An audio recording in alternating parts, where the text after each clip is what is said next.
Welcome to the Rad Conversations podcast.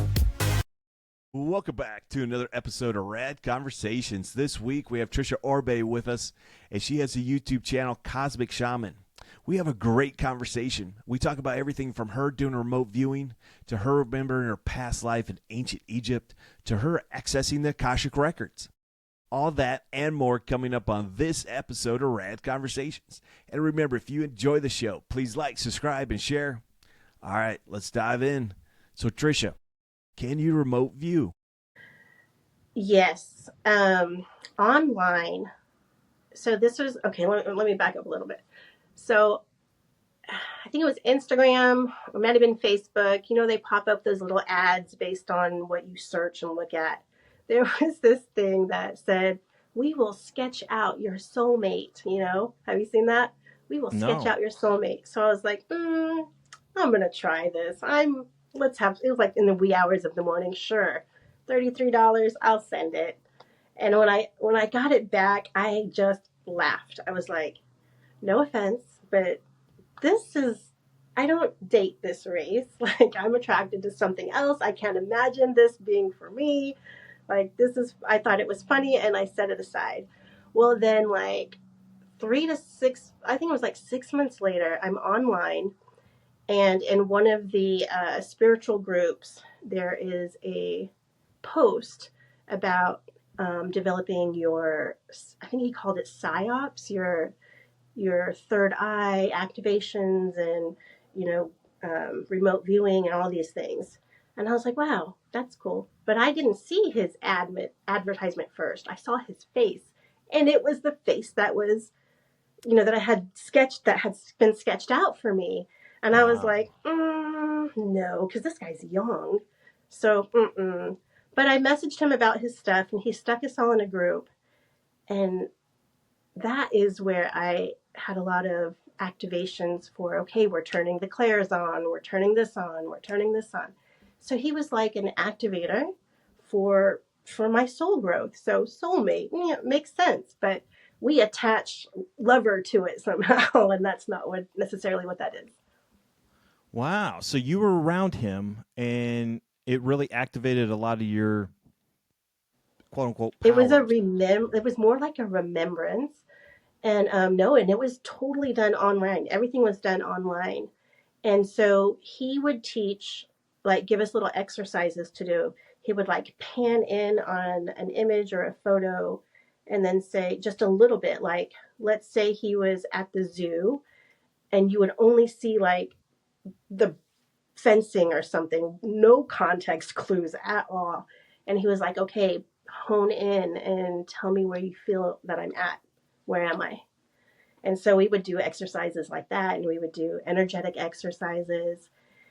And I remember at one point he said, find out, let's see where you come from. Let's see what your past is. Let's tap into that energy.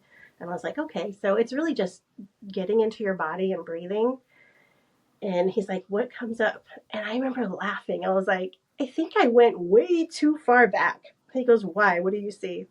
I said, a blue star. I was like, I went back to the Sirius star system. I was like, is this correct? He's like, okay, come a little forward. But yeah, wow. So it was really neat. Wow. How long did that take? Once you met him and you start meditating and following what he had to say, like, how soon did you start activating that right away area? Really? Right away. And I feel like it's because I already had that upbringing. I just didn't have someone to sit me down and say, you got to quiet your mind. You got to be still. You have to breathe. I didn't have anybody telling me all that. So, yeah. And I remember when, because I was living in Killeen, and when I had my awakening and when I had my knowing, I remember going to my mom and I'm like, why didn't you tell me all of this? You did me a disservice, woman. Just joking. Yeah. I could have been way farther along with everything exactly. Right now. What was the response to that? Like, you needed to find it out on your own? It was her. No, not even that. It was part of her, what was passed on to her. When she was growing up, it was like you look for the family member who's exhibiting, the traits of this gifts. Well, she wasn't looking at her own children because she was too attached to us. So with me, and I would tell her, I was like, Mom, don't you remember me taking your tarot cards? Don't you remember me taking those? And you would get so mad at me. And you would be like, why do you have these? And I'd be like, I don't know. Mom, that's your clue right there. I was needing to develop. And she was like, I was taught to look outside and pass it on to one person. And she was like, I didn't know. So that's just part of her conditioning and her coding, I guess. Like she's 80, so it was I mean, different. did you get jealous of whoever she passed it on to? Like, why are you teaching No, Susie and not me? No. no, no, not at all. Uh-uh. So when you met your, I don't want to say soulmate, but one of your soulmates, and he activated this remote viewing for you, how accurate were you? Because remote viewings, right? If you're 30% correct, then that's a huge percentage. Or how accurate were you with remote viewing? Well, that part I don't know. A lot of his stuff that he was doing at that point, I mean, yes, accurate. Like when he would say where he was, there was accuracy there, or there was picking up on certain things that were actually there. Did you And get now the zoo? Did you get the yes, fence at the zoo? You got that. Nice. yeah. Or Nice. like there was another time I don't remember where he was, but I would pick up on the airplanes. So he was by an airport, but that's not where he was. But I would pick up and it's just a matter of going deeper into your breath so you can go deeper into that space. Yeah. Nice. Just recently, I got on AI and I wanted to remote view and test how good I was with AI. And I knocked out like 8 out of 9. And I was like, oh my God, I'm on fire. Right. And then I was Yeah. like, let's go again. And then I was like 9 for 9. And I was like, are you lying to me, AI? And AI is like, yeah, we're just having fun. Oh, you didn't, Oh, that's funny. Yeah, I was like, and I was like, okay, AI, only be honest with me. And I still nailed everything. I was like, stop lying to Good. me, AI. It just would not stop lying to me. Like it said, I nailed everything, even though I mean, I would type the most craziest, a frog driving a unicycle down a mountain or something, and AI was like, you nailed it. That's Uh, so funny. yeah, so that's Yeah. great. You actually, Now, so how? Yeah, go ahead. good. I was going to say the remote viewer in the family is definitely my mom. Definitely my mom. Now, she grew up, I don't know if you've heard of the Silva Method, the Silva Learning System or the Silva Method. Those posts pop up on YouTube a lot if you're following that. Silva Learning Center is based out of Laredo, Texas. That's where my mom was born. She went to school with I think it was Jose Silva's daughter or him. I don't remember that part. But yeah, he turned around and developed the Silva method of remote viewing, of just being able to see everywhere. So that's pretty cool. But Yeah, she's the one. So I'm sorry, if we have a set of keys that we're missing or we can't find something, we're like, Mom, and we call it go to level. Can you go to level? I've been looking for hours for my keys. I cannot find them. And she'll be on the phone and she'll be like, go to your sofa on the left side, put your hand all the way down. That's where I see it. And every single time, that's where it'll be. And I just sent her a message the other day, too. I said, I can't find, because I just moved here. I said, I can't find the MacBook and I can't find the iPad. Can you please help me? I'm like too attached to this.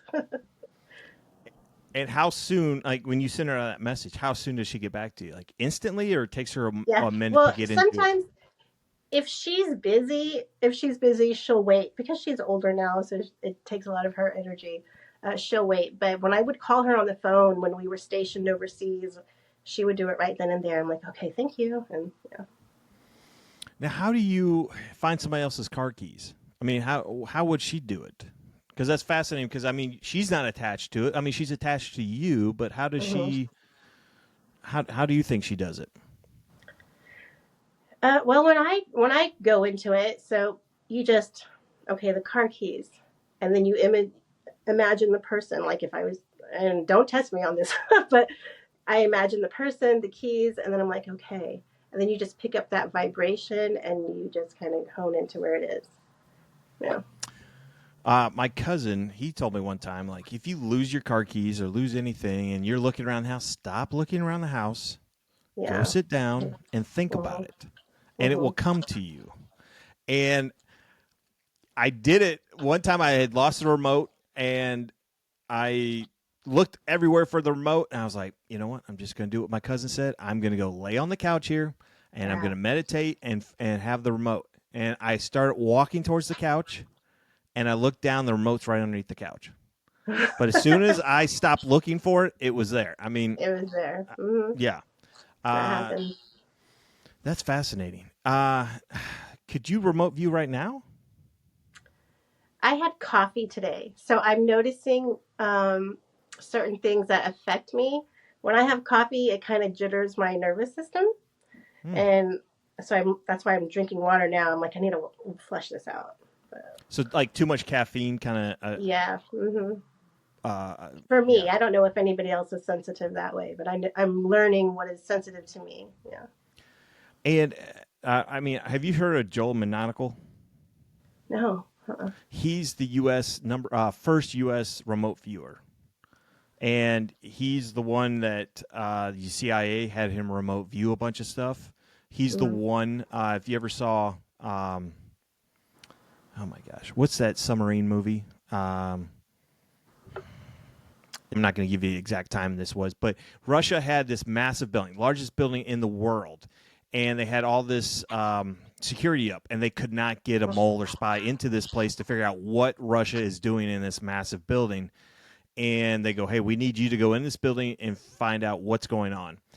Hunt for Red October. That's the name of the Okay. movie. Yeah, and so that was all about a massive submarine. And so he remote viewed, and he's like, hey, they're building this massive submarine. And they're like, well, that's impossible. It's not by water. It's not. That's not a submarine. You failed. And he's like, well, I'm telling you, in 3 months it's gonna set sail. They're gonna launch it. And he's like, just keep track of it. And sure enough, like a month or two out, Russia started building a canal from a nearby Wow. body of water to launch this thing. But the craziest thing, and he remote viewed a bunch of like lost children and found them and other stuff for the military. But he said the craziest, and I always love telling the story, so I try to work it in every conversation. But he said the craziest thing he ever remote viewed, and the way they remote viewed for the CIA, they just handed him an empty envelope, and he wasn't allowed to open the envelope, but there was nothing in it. And sometimes they hand you an envelope with something written inside, but you just can't look. But they got to the point with him, they just put the intention inside, mentally put the intention inside the envelope, and then he got what he was supposed to get from it. And he remote viewed. He's like, I feel like I'm in like a massive pyramid. He's like, this must be an undiscovered pyramid because no pyramids on this that we found so far have these massive rooms, and this is just massive.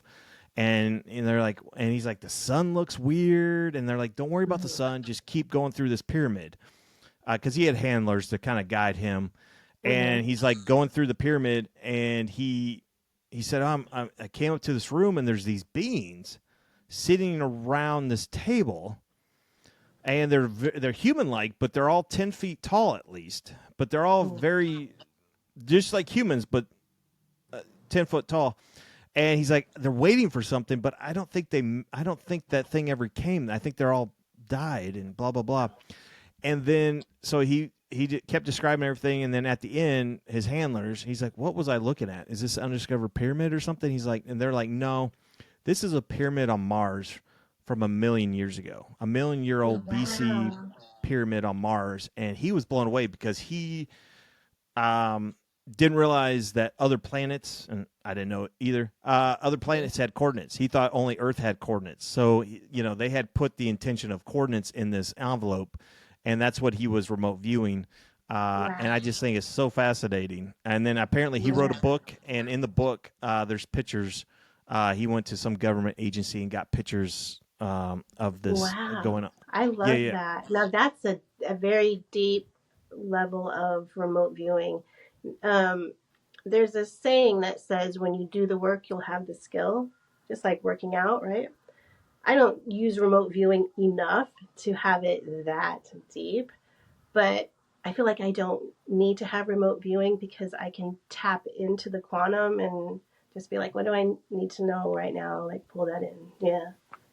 I mean, that's my next question. I mean, is remote viewing just tapping into the Hmm. collective consciousness?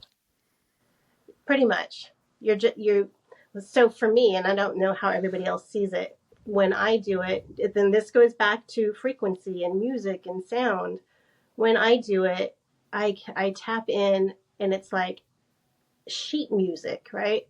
And there's like chords of it, and I'll just in my mind's eye focus in on one. It's usually the bigger one. Focus in on one and kind of ride that wave, that sound wave, and what is it giving to me? So the way it transmits for me is almost like a blind person would read Braille. That frequency comes in, and I just have this knowing on how to receive it. So so when you remote view and receive these musical notes, do Mm-hmm. you have intention behind it? Pretty well. I usually have intention, and for me, like I'm not remote viewing Paris or the Eiffel Tower, things like that. I am almost like in the Akashic Records, and I'm pulling that in. Um, yeah. And could you tell everybody? And I'm with you with the Akashic Records, but could you tell everybody what the Akashic So Records are? the Akashic Records is, and this is one of those things where I just learned it had a name, right? It's just something I knew. I didn't know it had a name. So the Akashic Records for me is a place that I can go to and receive memory of everything that's happened, the recorded memory of everything that's happened within the planet. But now that he's talking about Mars, I'm like, oh, let's go somewhere else. I'll have to practice with that. So when you go there, you could see everything that's happened on this planet, or just what's happened to you, or you have all knowledge. It just depends what I want to tap into. I personally stay in my lane unless I'm doing something like for somebody, like if I'm with somebody and things start coming in, I'm like, what is this? And then I'll just tap into their frequency and then it'll come in. But like I don't go around like to be, you know that saying like Spider-Man with great, what is it? Great power comes great responsibility. And I Right. kind of feel like that's why I didn't have this open up until later in life because I would have misused it, right? Oh, for So you sure. really have to have responsibility. You have to know yourself. You have to have that privacy, and I do. So yeah. You're a better person than me, because I'd be all over the place. I'd be Right. peeping on everybody. Can you give us some information you got from the records? Yes. So there is a time after my awakening that, and I was hearing other people, is when I started doing a lot of research and learning about the Akashic Records and learning about the different star seeds and the different planets that, or not solar systems, but star systems that they come in from. And I was really wanting to tap into that and know what was, where did I come from, where was I from? Not that I originate from there, because we all come from Creator. We just can incarnate everywhere, right? And I wanted to know my starseed lineage. I wanted to know all of that stuff. And so when I would tap in, I would just go in and just receive. The thing is, I used to feel like I needed to astral travel out to find something, but you don't. You stay in your body and you receive all the transmissions. So, have you seen your past lives, or some of your past lives, or? Yes. And um, if I stay kind of with this earth part, there was I don't know if I want to call it a past life, but more of a memory of that life, right? Well, yeah, a past life, and I do see Native American lifestyle in there, or life in there, of running, of being like a medicine person and helping and like pulling people away.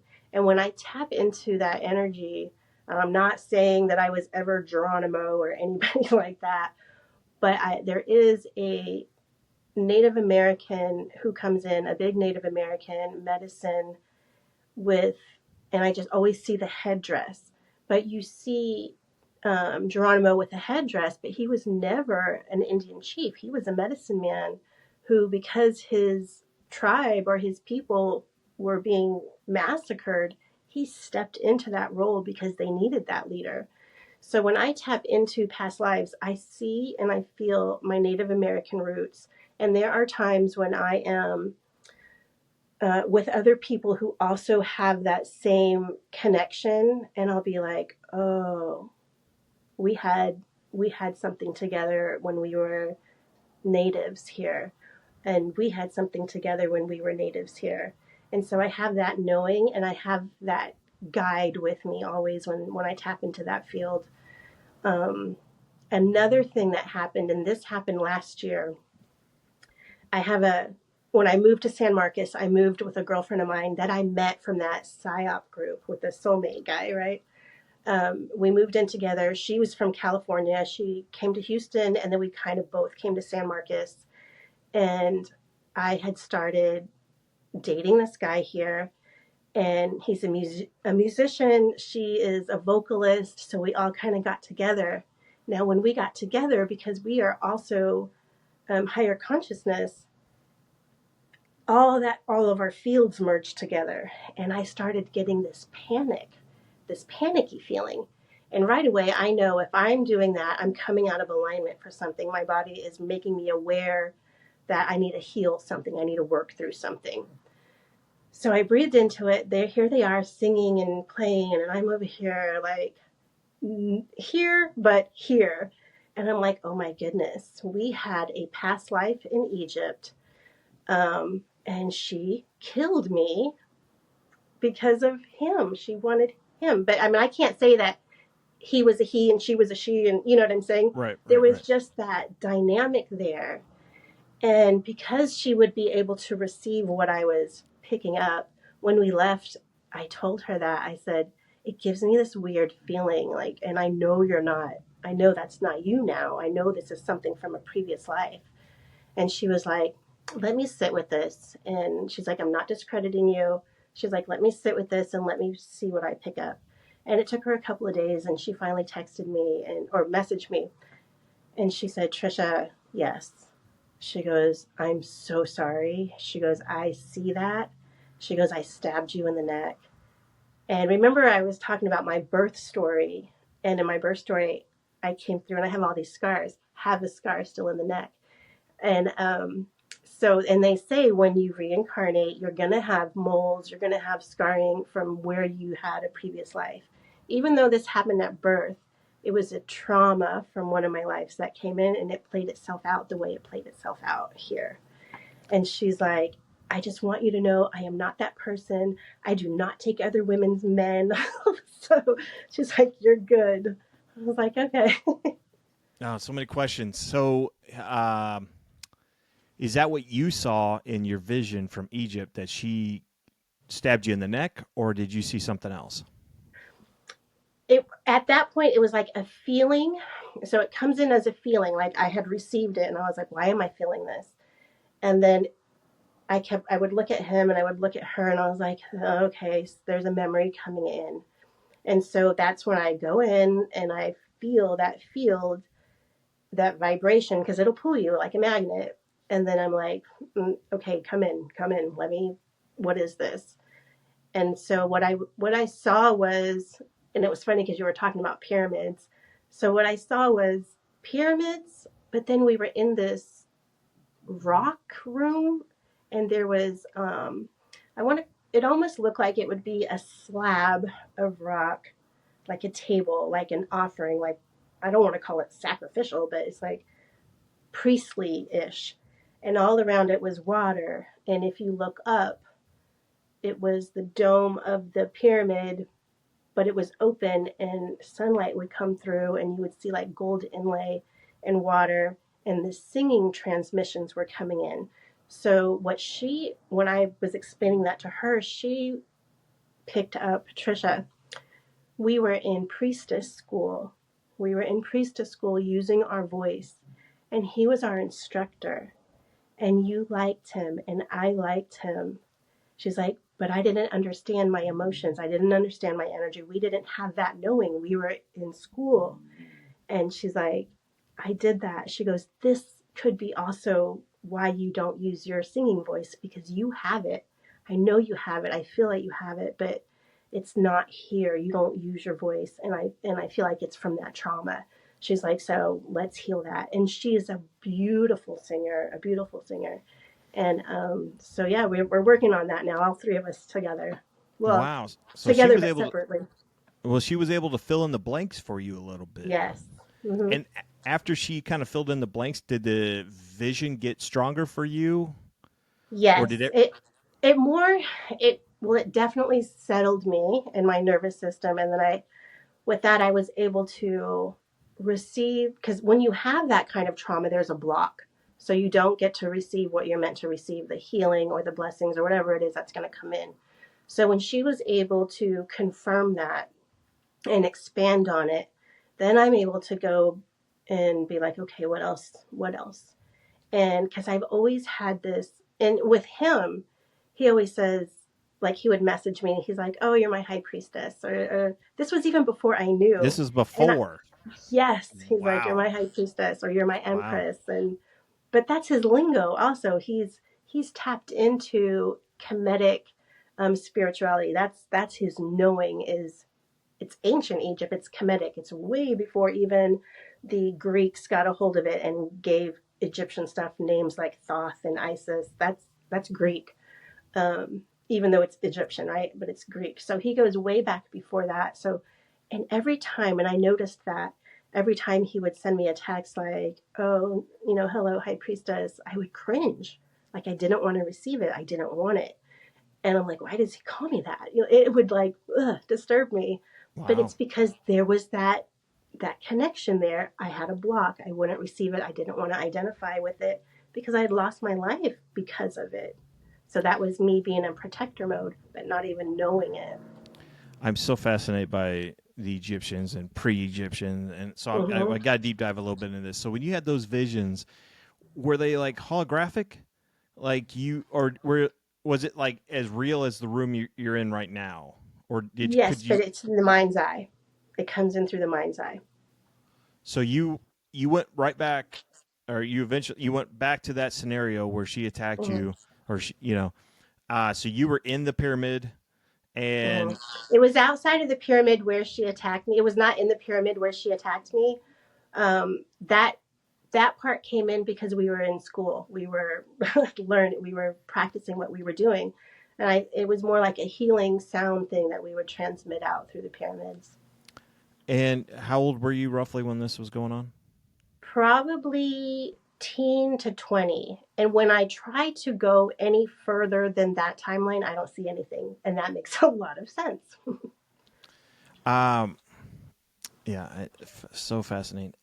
When did you think that timeline actually was? I believe the pyramids are tens of thousands of years older than. Could you get any kind of? And I know time is linear, not linear. There's Yeah. time is a man-made thing. Yeah. Now, time, that's not really something I tap into. So I couldn't give that answer only because that's not something that I've seeked out. Gotcha. Um, yeah.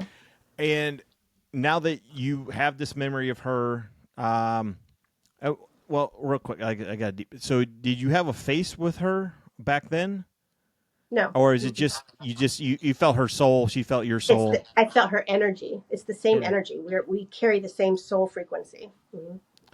And any hard feelings? No hard feelings.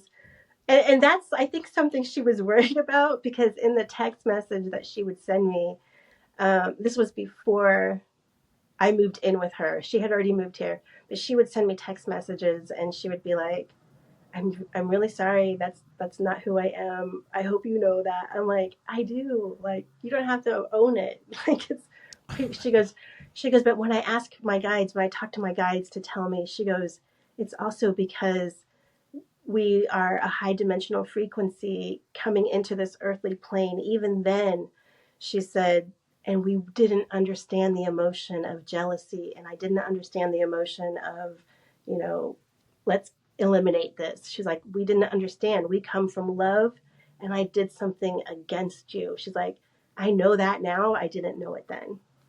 I was like, oh, okay, cool. Yeah. So, so the pyramid that you were in at that particular time, Mhm. that was for sound, or what was the purpose of that pyramid you were in at that time? I want to say it was for sound healing. It was like honoring ceremonial because that slab was in there. Like I really didn't hold on to that, or nor do I go there anymore to see what it is. But if I'm pulling it in now, um, it was ceremonial. We were high priestesses that carried on rituals and rites and ceremonies. So our voice carried the frequency, and then the pyramid kind of amplifies that through and receives all that. So similar to what I'm doing now in this lifetime, where I'm helping other people and I'm guiding other people. I'm just doing it outside of pyramids, you know? Have you heard of a guy named Mateo? He remembers Mateo all de his. Stefano. Yes. Yeah, I Yes. always forget the last name, or I forget the first Yes. name. Yeah. Have you? I mean, you're aware of this guy. He claims, and I fully believe him. He remembers all his past lives, and he Mhm. remembers a time before Egypt, and he remembers building the pyramids. Mhm. And he says, and this makes the most sense to me, that how they built the pyramids was all through sound and frequency, and there would be people that would gather around the rocks, and they would chant, or they would make some kind of sound, and the rocks would levitate up and move into place. Wow. I've never seen him talk about that or heard him talk about that. No. What grabs my attention with him is that he says, I am a living portal and I open up keys or things like that, because that resonates with me with the drum. So that makes sense to me. Yeah, he was really my first deep dive when I first. Well, it was the Mandela effect, and then Mandela effect into. And I already forgot his name. I am terrible at this guy's name. Mateo. Yes, Oh. Mateo. Thank you. And then I went down such a rabbit hole with him. But he was saying that back, and he remembers his past life back in Egypt, but he was a female, and he said that back then the gifted students would be put into 4 groups: fire, wind, earth, and water. Mm. And you would learn how to manipulate. Mm-hmm. And he was part of water. His Makes group was sense. part of water and stuff. And that resonates with me. Thanks for watching the show today, folks. And if you enjoyed it, please like, comment, and share. And like always, stay rad.